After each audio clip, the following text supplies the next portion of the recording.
అవును. ఏంది అసలు ఈటెల రాజేందర్ పరిస్థితి ఏంది ఇప్పుడు బీజేపీలో?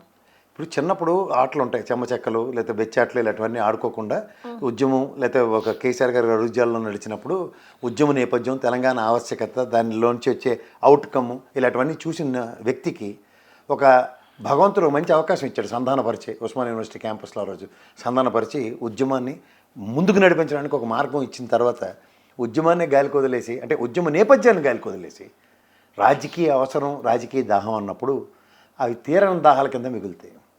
అందులో బీజేపీ లాంటి దగ్గర ఓయాసిస్లు అంటారు, తెలుసు కదా, ఎండమావులని. ఆ ఎండమావుల రాజకీయాలకి అలవాటు చేస్తున్నారు ఈటల రాజేందర్ గారు. కానీ తేరుకుంటాడు ఆయన అంత ఈజీగా.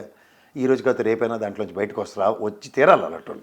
లేదంటే కిషన్ రెడ్డి లాగా జీవితంతో ఒకవేళ లిఫ్ట్లు బయటికొస్తే ఓపెన్ చేసుకోవడానికి ఉపయోగపడతారు. బయటికొస్తే ఆయనకు ఆప్షన్ ఏముంది? ఏమి చాలా ఎత్తుకుంటాడు? ఉన్నాయమ్మా ఆయనకేమి. బీఆర్ఎస్ పార్టీ కూడా మళ్ళీ వెల్కమ్ అన్న ఆశ్చర్యపడి నేను. ఏం తక్కువ ఆయనకి ఏం తక్కువ కాదు. అంతకన్నా ఆయన తీసిపడేసే క్యారెక్టర్ కూడా కాదు. అంతకన్నా పార్టీ కూడా అతనికి ఇచ్చినంత కన్సిడరేషన్స్ ఏం లేదు. ఓన్లీ సమ్టైమ్ చిన్న చిన్న ఈగోస్ ఇలా పాపప్ అవుతూ ఉంటాయి. ఆ ఈగోస్కి పొలిటిక్స్లో ఎక్కడో దగ్గర సపరేషన్స్ గ్యారంటీ. ఇంత పార్టీ అయితే తెరబడిపోయింది. దేవేంద్ర గౌడ్కి దిక్కులేదు. సర్రని భూమి గుండ్రం గుండ్రం తీసుకొచ్చి తెలుగుదేశం చేయనాడు, మళ్ళీ రాజ్యసభ ఎంపీ చేసాడు. తర్వాత ఆరోగ్య పరిస్థితులు బాగోలేదు, వేరే సంగతి. కానీ అంతకన్నా ఏమీ ఈటెల రాజేందర్ మనకేం భ్రూణ హత్యలు చేసేలేదు కదా.